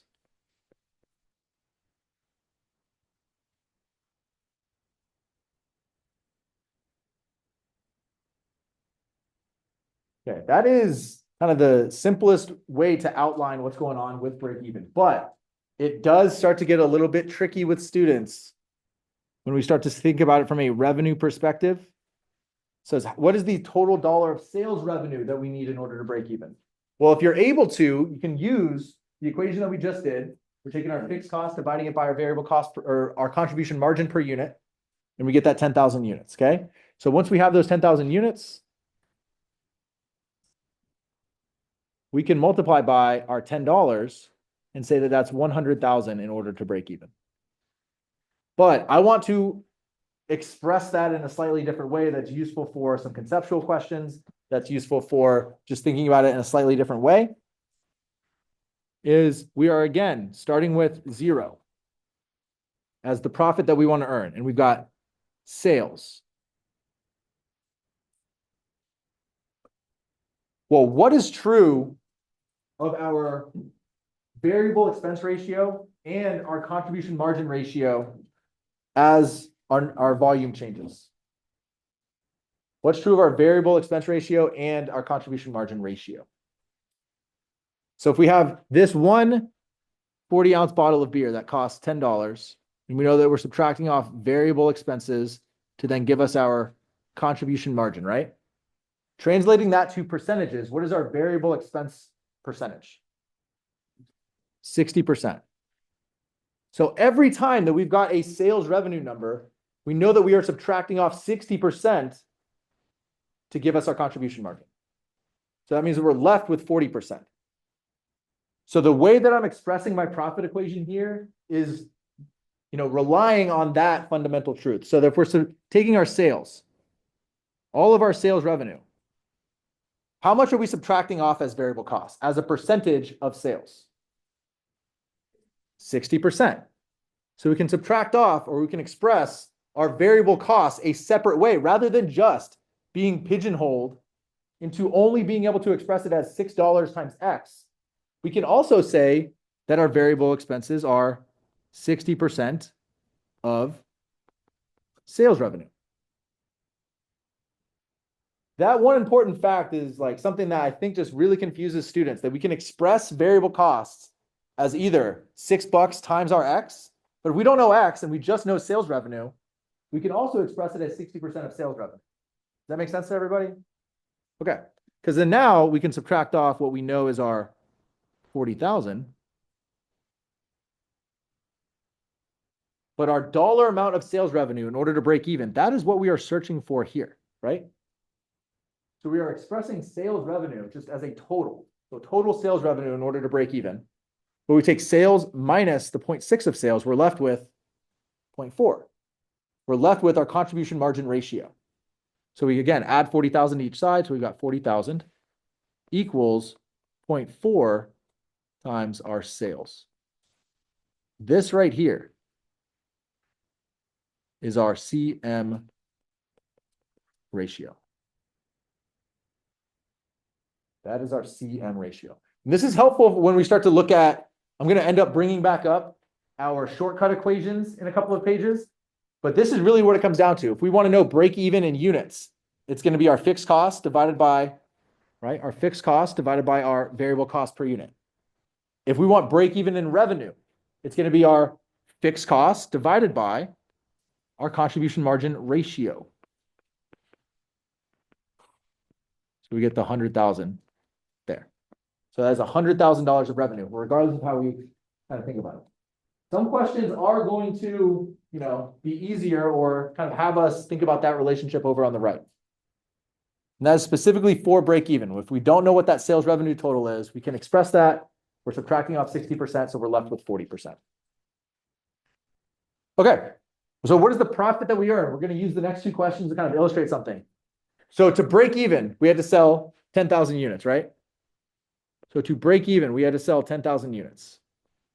Well, now if we sell one additional unit, how much of each one of our 40-ounce bottles of beer, how much is going toward helping us earn a profit? So $10 minus the $6. So it's 40 cents per dollar, but per unit, it's actually 10 minus the 6 is $4 per unit is our contribution margin per unit. Right? So if we sell one additional unit, the first 10,000, that just had us earn zero profit. And then now, in addition to that, our next unit is going to be just pure profit now. Because we've taken the $4 for each one of our units and we've chopped away at our fixed costs. So now we're just completely breaking even. So each additional unit is contributing $4 for us earning a profit. So the next one, we are selling 200 more than our break even. And each one of those units, again, is contributing $4 toward helping us earn a profit. You could also just plug that into your profit equation if you wanted to as well, as your X. Okay, that is another way to do that. So how many units do we need to sell in order to earn a profit of 40,000? Let's kind of map out the same sort of thing. We've got 40,000 is the profit that we want to earn. We know that's going to be 10 times X minus the 6 times X minus our, was it 40,000 in fixed costs? And we're going to add the 40,000 to each side. So really we've got 40,000 plus 40,000 equals 4X. And we divide each side by 4. I am just going to keep it like this. You'll see why in a couple of pages when we do our break-even shortcut equations. So it's really just our fixed costs plus our desired level, right? Our desired level of profit divided by our contribution margin per unit.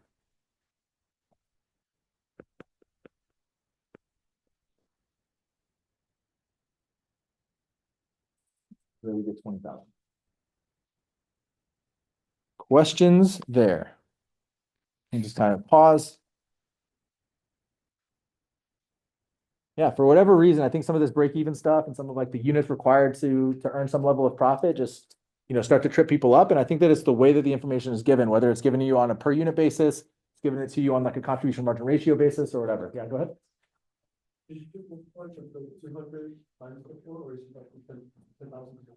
So it's 200 times the 4 because when we sold the first 10,000 units, what did that give us as profit? How many units did we need to sell in order to break even?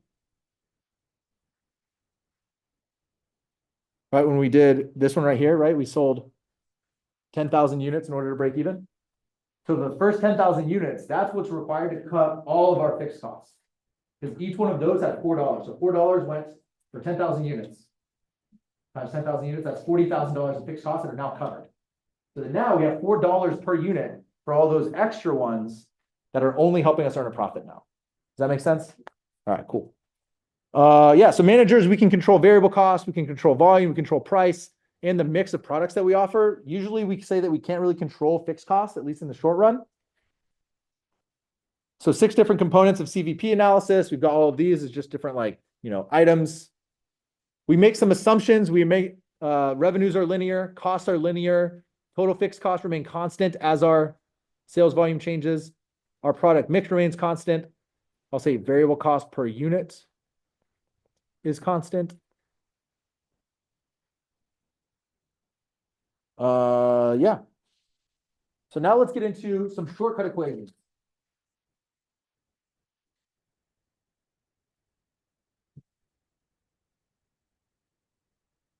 So we can use our profit equation. And now we are just layering on taxes. Okay, so the way that we do that is we're starting with sales revenue, we're subtracting off variable costs, we're subtracting off fixed costs, and then we multiply by 1 minus our tax rate. Here's why. If we pay 20% in taxes, what percent are we left with? 80%. So 1 minus 20% is what we're doing here. So we're taking all of our taxable income, and we're saying that if we're paying 20%, we're left with 80%. So multiplying it by 1 minus 0.2 to give us our after-tax profit. So we can divide each side by 1 minus the tax rate. So we've got after-tax profit, after-tax profit divided by 1 minus our tax rate. This is our before-tax profit. Before tax profit. We're going to add fixed costs then to each side. So now this has gone away. Okay, this equals sales minus variable costs minus fixed costs. We're going to add fixed costs to each side. We're going to say after-tax profit divided by 1 minus the tax rate plus fixed costs equals sales minus variable costs.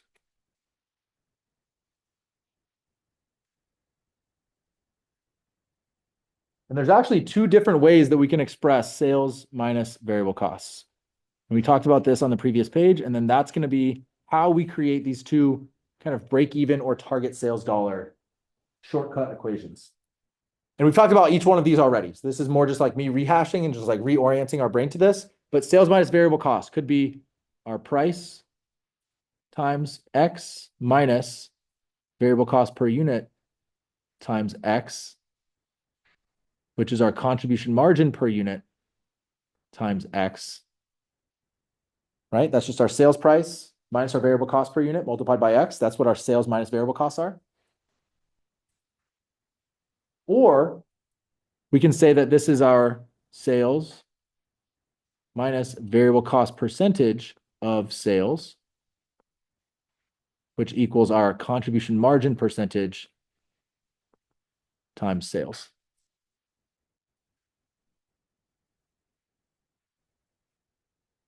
So this is kind of the example that we talked about before, that we can take 100% of sales. On the previous page, we subtracted off 60%, and we were left with 40% as our contribution margin ratio, right?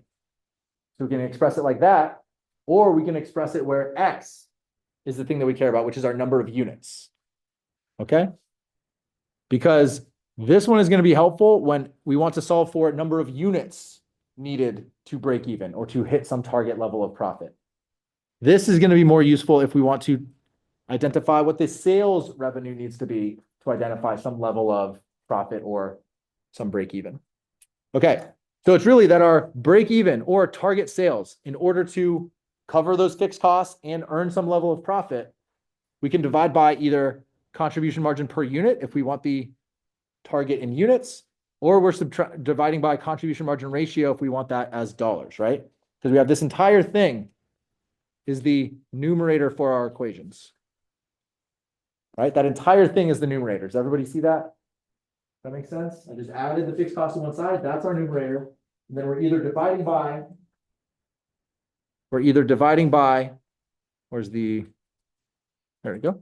We're either dividing by contribution margin per unit to get the number of units, or we're dividing by contribution margin percentage, the contribution margin ratio to get the sales dollars required. But again, the format of those two equations is really the same. It's just, do we want units or do we want dollars? Okay. Okay. What is the after-tax profit level that we want if we just want to break even? 0. That is just 0. So I recommend, if you're going to have these shortcut equations committed to memory, memorize both of these versions, because you can easily just plug in 0 for this entire term right here if you need to, in which case then you've got fixed cost divided by your contribution margin, either per unit or ratio. And you just plug in 0 for that.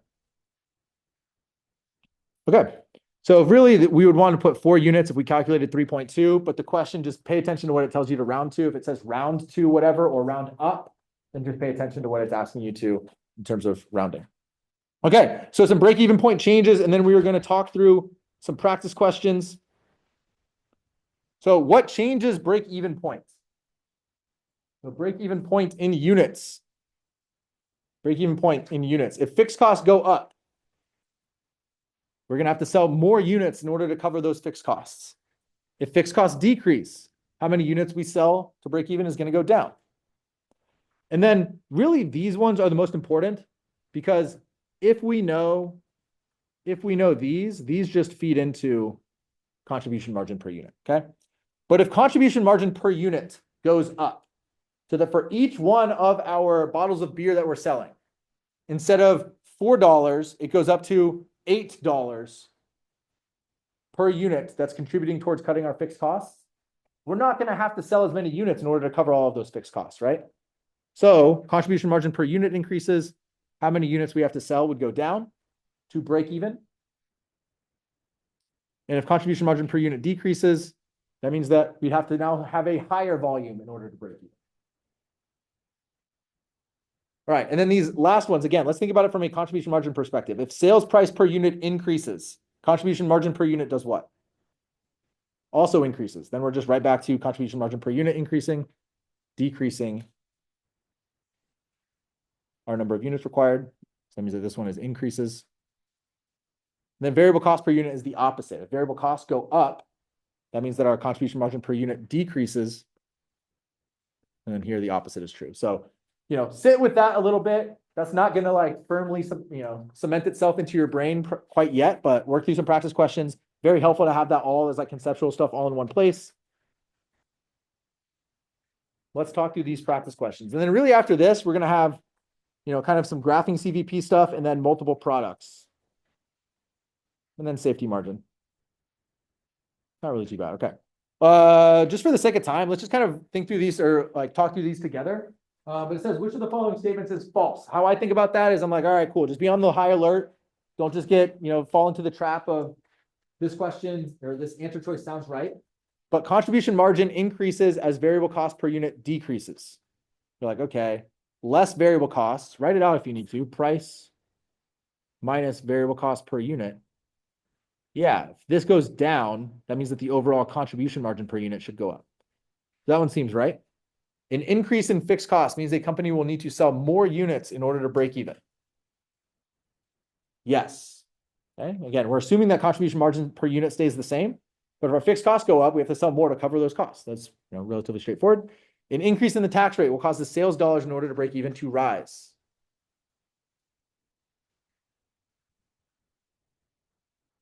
What are we plugging in for target after-tax profit if we were trying to break even? 0. 0 divided by 1 minus my tax rate is what? Also 0. My tax rate could be 10%,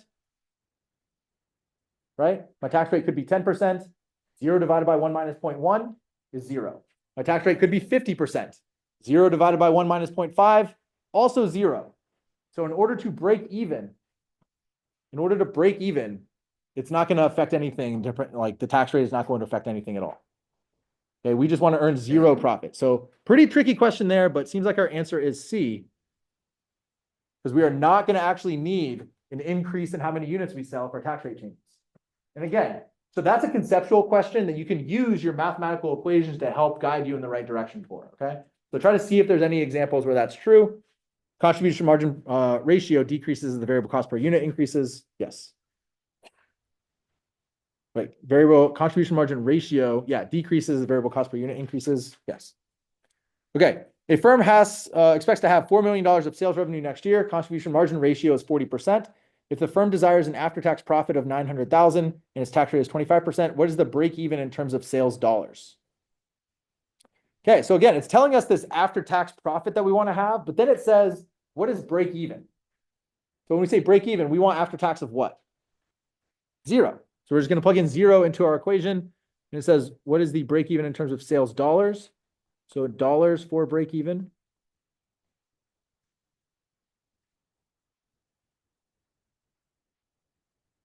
Contribution margin ratio is given.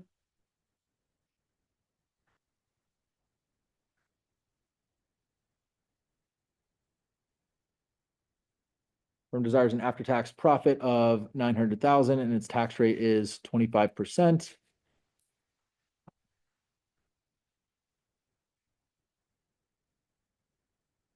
Okay, do we have our fixed costs? No. So give me 2 seconds. I think I was supposed to give you fixed costs there.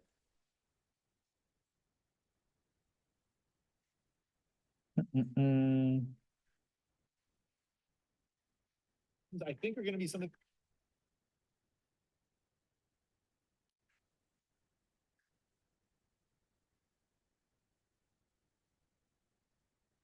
No, actually, you don't even need fixed costs because you have this desired after-tax profit of 900,000.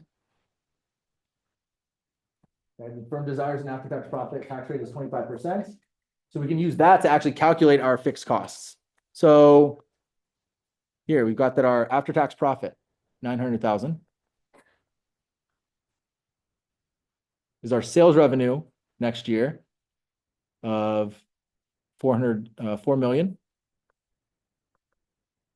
And if our contribution margin ratio is 40%, that means that this times 0.4 is our total contribution margin.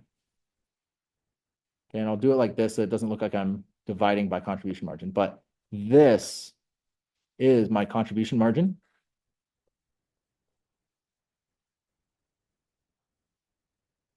I've got minus fixed costs multiplied by 1 minus my tax rate.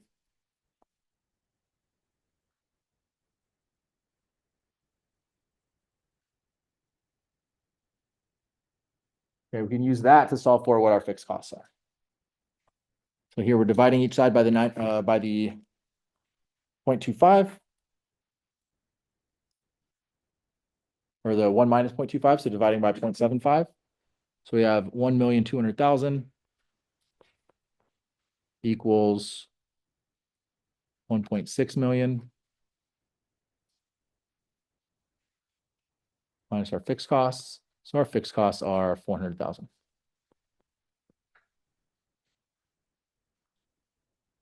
So again, just writing out your equations to see what you may or may not have. But we have this after-tax profit of 900,000. We can use that to solve for our fixed costs. And then now we can plug that into our shortcut equation. So our dollars, in order to break even, are just our fixed costs plus 0 after-tax profit. And then if we want sales revenue dollars to break even, we're going to divide by our contribution margin ratio. So here we're dividing by that 0.4.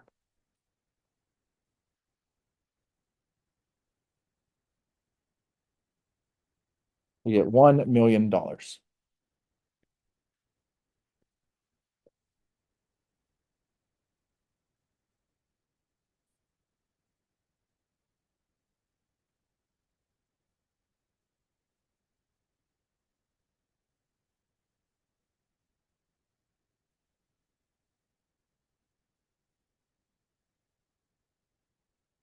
Okay, another tricky question.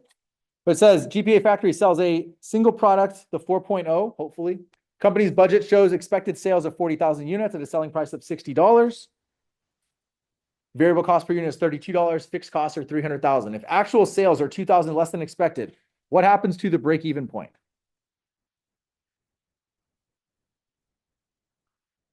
So break-even point, again, is just fixed costs divided by our contribution margin or our contribution margin per unit in terms of number of.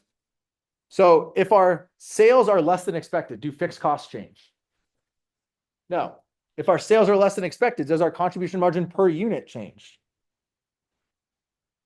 No, for each one of our units, we've still got 60 minus 32. So the per unit contribution margin doesn't change either. So really this stays the same. Our break even stays the same, even though we have sold more units. Because the break even is just based on what our fixed costs are and then what our contribution margin per unit is. All right, which of the following is considered a period cost? Not raw materials, but the depreciation on a vehicle used by the sales team, that's going to be a period cost.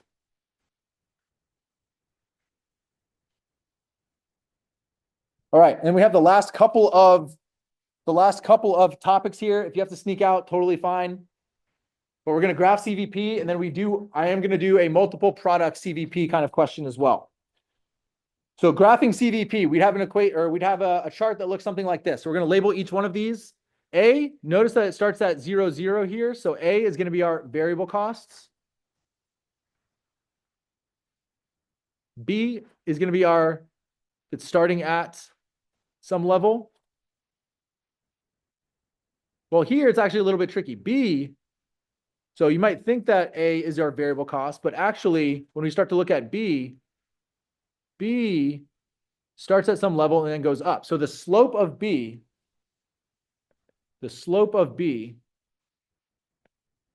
is our variable cost per unit. So if the slope of B is our variable cost per unit, that means that A must be what? Not variable cost, but not total cost. Total cost is going to be B because it starts at what our fixed cost level are, right? So total cost starts at fixed costs. What else, if we sell 0 tacos, what is our sales revenue? 0.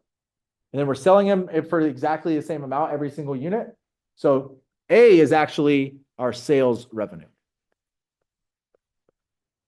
And you could really only know that by looking at B, realizing that that slope of that line is different than the slope of A. Because the slope of our total cost line and the slope of our variable cost line should be the same. So variable cost total is not even shown on this graph. So C, those are our fixed costs.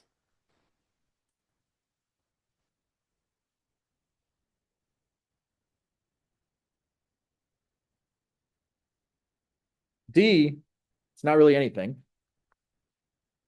H, also not really anything. Then E, F, and G. E, also not really anything. But G is going to represent a profit amount. So G represents profit that we've earned, where sales revenue is greater than our total costs. Sales greater than costs. And then F represents a loss. Costs are greater than sales.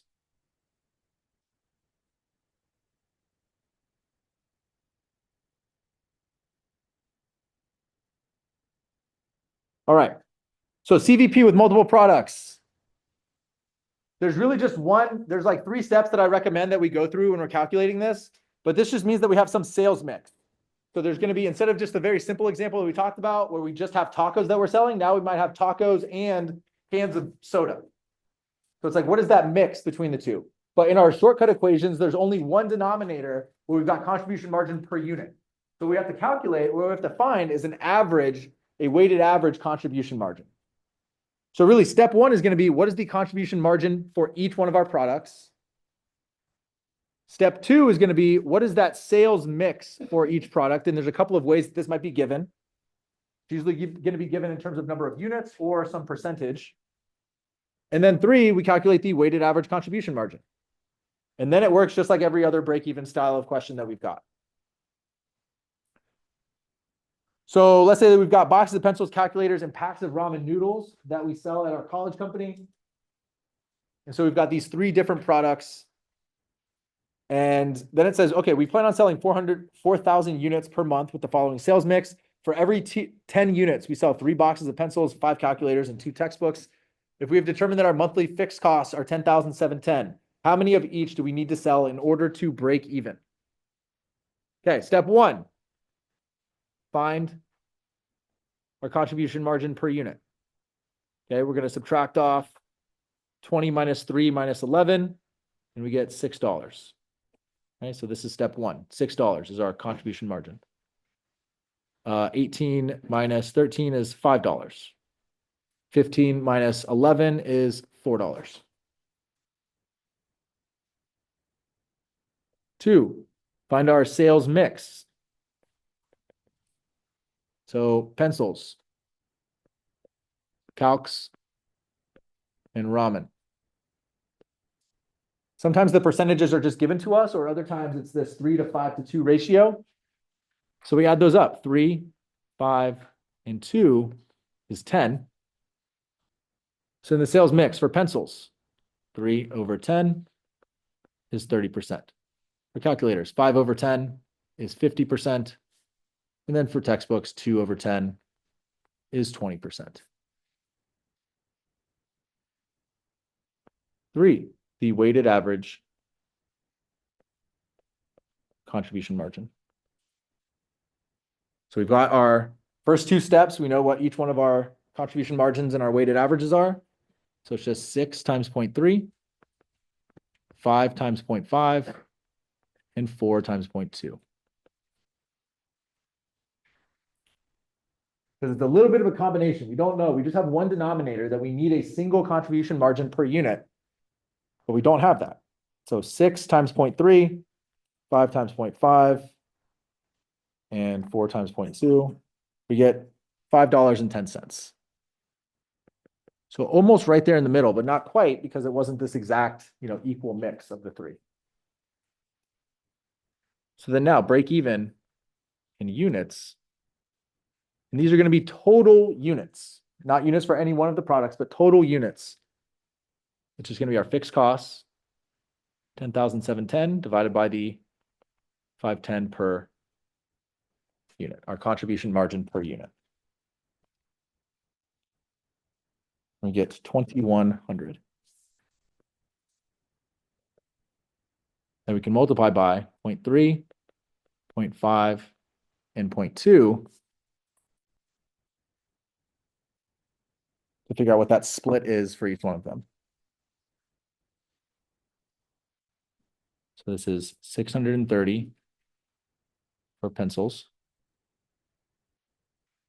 Right? Calcs, it would be 1050.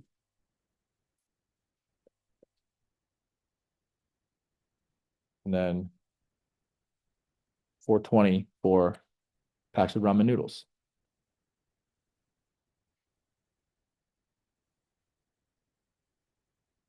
Okay, so you'd find that total number of units that we need, and then we would just split it up based on what our sales mix is. Okay, very last question that we're going to talk about during the live review, and then we will have additional videos. So again, just one quick reminder, use that code UPGRADE. And again, tons and tons and tons of videos. Okay, practice question video solutions for the mock exam, weekly review sessions that deep dive everything, and then you would have access for an entire month with just that code UPGRADE. So it's not like it's only going to give you access for this. You would literally have an entire month of membership. So use that and yeah, get better grades on your Connect homeworks and save a bunch of time doing it. I feel like that's week in and week out, super, super helpful. Okay, we have this idea of safety margin. So this is just the excess of a company's projected revenue over break-even revenue. So this is a way to layer on just one additional item where we have to calculate break-even. And then we have some anticipated level or expected level of revenue that hopefully is greater than what that break-even is. And then the difference is like how much wiggle room we have to work with. That's called safety margin. Okay, pretty straightforward. But safety margin can be calculated in units or dollars. It would ask you. So essentially, we're calculating how far above break-even we are currently at. So if our sales drop a little, we are still safe. That's why it's called safety margin. Okay, so let's just do a practice question here. We sell one product for $80. Variable costs are 75% of sales, and fixed costs are $800,000. Budget for the upcoming year shows that unit sales expectations are $75,000. What is the safety margin in sales dollars? So we've got sales revenue is $75,000 times $80. This is our actual expected sales revenue. So our expected sales revenue, 75,000 times 80 is 6 million.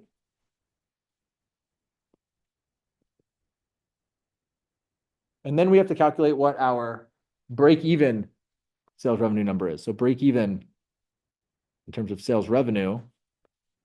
And again, I'm going to use my shortcut equation. If you want to write out your profit equation every time, then feel free to do so. But my shortcut equation is our fixed costs divided by, if we want sales revenue, are we dividing by contribution margin per unit or contribution margin ratio? Ratio. Again, keep those two straight. Okay, when you want one versus the other. But you could also, again, write out the profit equation, look back at kind of those couple of methods that I did to do that. But we're going to divide by our contribution margin ratio, which is 0.25. Okay, and I got that by taking 1 minus 0.75 is my 0.25 contribution margin ratio. So 800,000 divided by 0.25, 3,200,000 is our break even. So then our safety margin is just the difference between the two. Like how much wiggle room in terms of sales revenue dollars do we have to work with? So 6 minus 3.2 is 2.8.